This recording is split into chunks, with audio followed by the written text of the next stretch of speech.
Comment développer une photo de paysage? Aujourd'hui, c'est l'épisode numéro 2. Bonjour à toutes et à tous, j'espère que vous allez bien aujourd'hui. Donc, après avoir effectué l'épisode numéro 1 de comment développer une photo de paysage, nous nous retrouvons sur ce second opus. Et cette fois-ci, aujourd'hui, nous allons prendre l'exemple de Capture One Pro 21. Pour ce faire, on va reprendre la base de ce logiciel aussi. Ce qui va nous intéresser ici, c'est l'onglet développement, d'accord? Puisqu'on s'intéresse au développement des photos de paysage, je vous rappelle, dans cette série. Si on analyse cette image, bien sûr, on voit qu'on a des hautes lumières qui se situent ici, et on voit que cette image est légèrement sous-exposée. Alors, on va regarder déjà le profil ICC. Nous avons donc le Fujifilm X-T3 en générique, puisque c'était fait sur un Fuji X-T3. On va pas changer bien sûr ce type de profil là, on n'a pas encore les poses standards sur le X-T3, je pense que ça ne serait tardé, l'équipe technique s'en occupe je pense. Alors donc nous avons aussi la courbe où nous allons retrouver bien sûr les profils du Fuji. Là on va rester sur le auto, on va s'amuser à développer cette photo juste comme ceci. La chose que nous allons faire ici c'est de recouvrir un peu l'histogramme grâce en premier lieu à ce premier curseur qui est le réglage automatique, voilà. Et vous voyez, bon, qu'en un clic, c'est fait. Seulement, la seule chose que je reprocherais avec ce clic automatique pour retrouver l'exposition, c'est qu'on retrouve une image un peu surexposée, surtout au niveau des hautes lumières. Donc la plupart du temps, on va revenir un peu sur l'arrière, sur cette partie-là, et on va un peu déboucher davantage les ombres, juste comme ceci. Et vous voyez, on retrouve quelque chose d'assez sympa. On peut même baisser un peu nos hautes lumières pour retrouver un peu de détail ici. Et vous voyez, si je fais la petite différence entre le avant et le après, bon, j'ai laissé ce petit truc séquentiel, vous voyez, avant, après, c'est pas mal du tout. Ok, ça c'est la petite base, c'est la chose que vous pouvez utiliser directement avec le truc automatique. Ok, vous avez une première base pour travailler. Ensuite, on a bien sûr des ajustements à effectuer sur notre image ici, hein, comme on l'a effectué bien évidemment sur le précédent épisode. Je vous invite à aller voir ces précédents épisodes hein, sur Lightroom et Luminar AI, puisque ça va un peu se concentrer sur ce qu'on va faire sur les développements sur différents logiciels. Tout se lie en fait. Hein. La manière de développer une photo, la procédure sera toujours la même, à part que bien sûr vous allez avoir des outils différents selon le logiciel de post-production. Et selon le résultat voulu. Il faut toujours garder en photo de paysage un esprit positif, c'est-à-dire garder tous les avantages de chaque logiciel de post-production. Vous ne trouverez aucun logiciel de post-production qui soit parfait, ça c'est la certitude absolue. À un moment ou à un autre, vous allez toujours trouver un défaut, que ce soit n'importe quel logiciel. Plutôt que de partir sur cet état d'esprit-là, partez plutôt sur un état d'esprit où vous allez prendre les avantages de votre logiciel de post-production, c'est-à-dire là où il est le plus fort. À partir de ce moment-là, lorsque vous allez vous concentrer sur cette partie-là, vous serez dans un meilleur état d'esprit pour développer votre photo. Il faut par moment se débarrasser de la technique pour se concentrer un petit peu sur le développement. C'est vraiment le plus important aussi également. Alors là, ici, on a plusieurs choses ici. On est passé sur le premier curseur dont je vous ai montré ces choses-là. Si vous voulez revenir en arrière, vous cliquez sur réinitialiser et là on va un peu s'amuser avec la chose qui est la plus courante. Je vais un petit peu chasser mes petites boxes qui sont là. On va simplement, comment dirais-je, post-traiter cette photo de la manière la plus simpliste, c'est-à-dire en commençant par les niveaux. On va ramener notre point ici, juste là, d'accord, le point 200 qui va devenir 255. Et ici, au niveau des tons moyens, on va tout simplement éclaircir cette chose-là. En 2 points, vous voyez. Le point 200 devient 255, c'est la valeur maximale de la luminosité, hein, le point 255. Je vous renvoie au fameux tutoriel sur la synthèse RVB et la luminosité que j'avais faite sur Photoshop, ça résume vraiment bien l'ensemble. Alors, ici, vous avez un petit point aussi dans les niveaux qui va vous permettre de rajouter un petit point de contraste. Regardez, juste comme ceci. Vous voyez, on en arrive un petit peu à ce résultat-là. Une fois que vous avez fait cela, si vous voulez faire la petite différence avant-après, vous appuyez sur la touche Alt et vous faites le avant et le après et vous voyez qu'on a quelque chose de pas mal.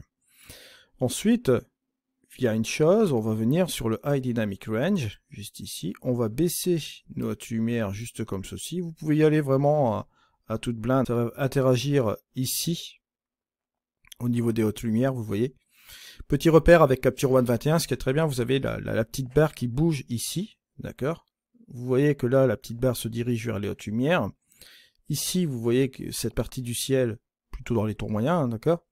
Ici, si vous allez sur une partie un petit peu plus sombre, vous voyez qu'on part plutôt vers les ombres. Ça vous permet d'avoir un petit repérage, cette petite barre. Et ça, c'est plutôt pas mal du tout, puisque, regardez ici, on va aller sur cette partie, on va dire là, qui est quand même plus ou moins sombre. On va essayer d'attirer un petit peu plus pour l'éclaircir. C'est-à-dire qu'on va aller au niveau des ombres, regardez, hop. On va faire ça juste comme ceci. Et regardez ce qui se passe, ça va se tirer un petit peu plus au niveau des tons moyens. On peut bien sûr après s'amuser avec le curseur de contraste, regardez, juste comme ceci, voilà, et on en arrive un petit peu à ce résultat-là, vous voyez, et si vous faites la différence, regardez avant-après, là on a le résultat ici avant, là on a le résultat après, si vous faites un balayage, avant-après, juste comme ceci, vous pouvez vous mettre en vue complète pour voir aussi le avant-après, vous voyez, juste comme ceci, c'est quand même assez significatif.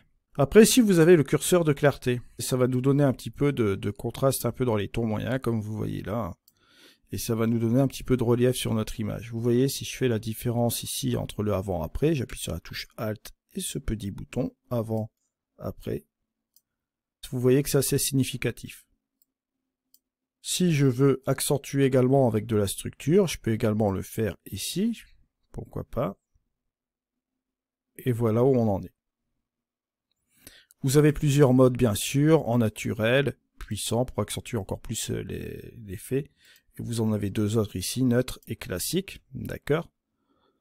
On va ici garder peut-être un peu le puissant, ça peut être pas mal du tout. Regardez si vous faites la différence, avant, après, on a un résultat qui est pas trop mal du tout. Après on pourrait très bien prendre un filtre radial, pourquoi pas.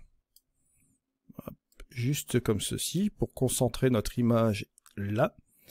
Et on va baisser un peu notre exposition, juste comme ceci, pour donner encore plus d'un côté dramatique à notre image. Bon, bien sûr, on va garder cela là.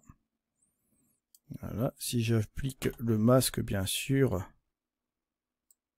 on pourrait même accentuer sur la transition, hein, mettre une transition un petit peu plus sympa comme ça, voilà. Et vous voyez l'effet que cela donne, ok ? On a à peu près cet effet assez dramatique qui est vraiment assez sympa. Maintenant, on va rajouter un calque rempli. Et je vais m'amuser avec la balance des blancs. Où je vais un peu refroidir cette atmosphère. Juste comme ceci, vous voyez. On peut dire que c'est un effet de base. Et après, on pourrait même faire un petit peu de Dodge and Burn. Je vais vous montrer une petite introduction de Dodge and Burn justement ici. On va rajouter un calque vierge, on va prendre notre petit pinceau, on va monter l'exposition juste comme ceci. Regardez, hop. Je vais monter davantage. Ici, voilà.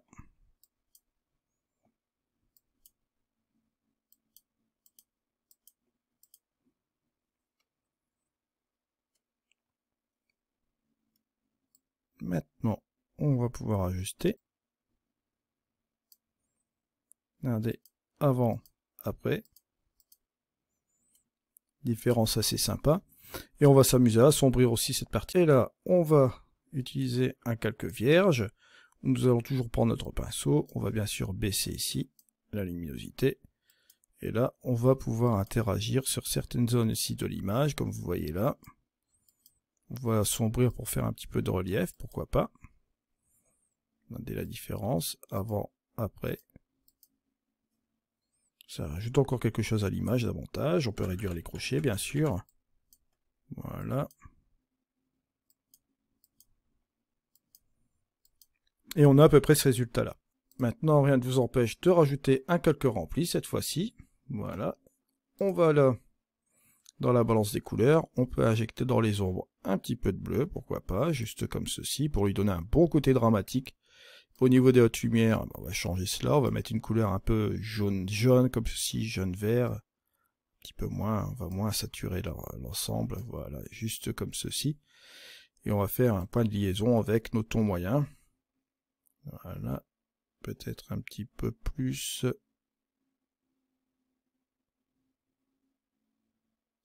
Vous pouvez jouer avec votre curseur de saturation juste comme ceci, vous voyez.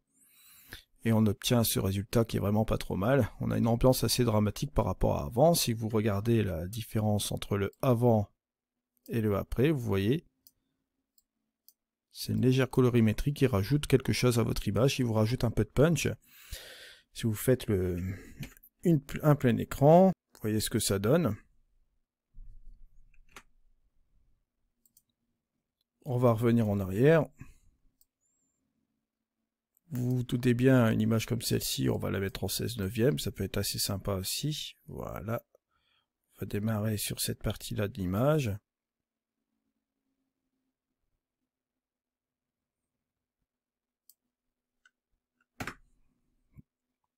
Juste comme ceci. On peut appliquer un peu de netteté, hein, c'est pas interdit. Là, comme on avait utilisé un peu la structure et la clarté, on va en mettre quand même un petit montant sur la netteté. On va pas insister trop là-dessus. Et on va regarder ce que ça donne en plein écran. Voilà. Et on va bien sûr redresser l'image. Hop, voilà, ça c'est fait. Et voilà donc notre image finale.